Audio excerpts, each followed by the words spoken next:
Добър вечер, малки и големи, пораснали и не дотам пораснали момичета и момчета. Вие сте с рубриката Приказки за лека нощ от Пепа.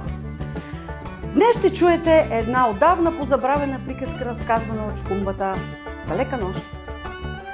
Един баща всяка вечер се прибирал в 2 часа пиян от кръчмата и започвал лют скандал с жена си за това, че не обръща внимание на детето им. След 15 минути подготовка с аранжение над мивката в банята за ролята на Кумчо Вълчо, бащата влиза при детето. Стани, татко! Спинка ми се, бе, тате! Стани, моето момче, татко ще обръща внимание, бе! Ще ти реди приказка. Кумчо Вълчо, татко, фирнал 8 коняка и 14 пили. Не като татко, само 6 коняка и 9 пирт. Хубав кьорките пиян се отправил към ресторант Горския кът с едно пияно куче. Едно куче как майка ти куче, татко. Вървели и си пели, продават се майно до белите манастири, дето Лили Иванова разфасована на годишната програма. Вървели и си пели, а от храстите ги наблюдавала кума Лиса. Хитра и лукава, като на майка ти сестра й. Защото лилка ти винаги крие гроздовата, когато нося на чичо ти краставички, тя се топиламе. Вървели, а насреща им баба Меца с една дамаджанка. Оказало се, татко, че меците са хитри гяволи.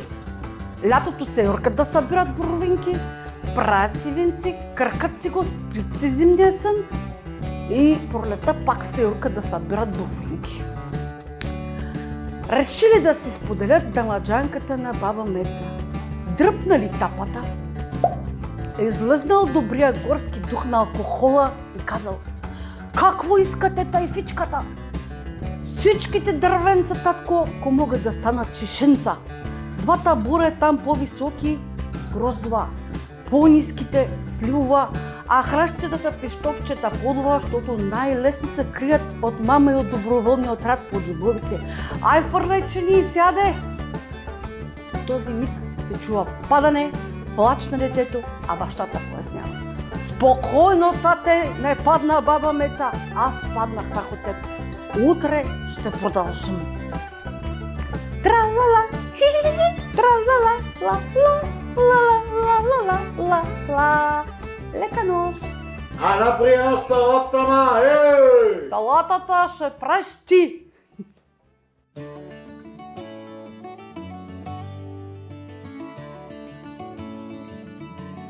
Трети дубъл.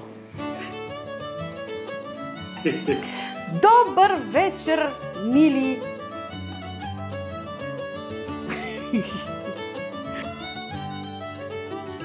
Вие сте с рубриката Приказки за лека нощ от Пепа, в която ще слушате приказки. Тази вечер ще ви разкажа една доста позабравена, разказана някога от Чукумбата, приказка за един баща и един горски дух.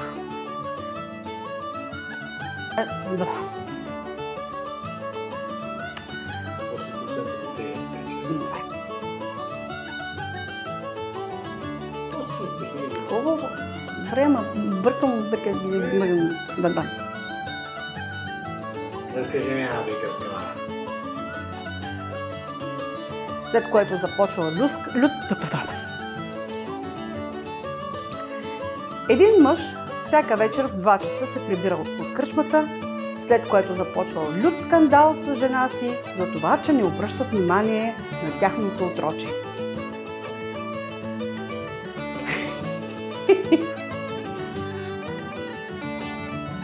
Един мъж всяка вечер се прибира в 2 часа от кръчмата.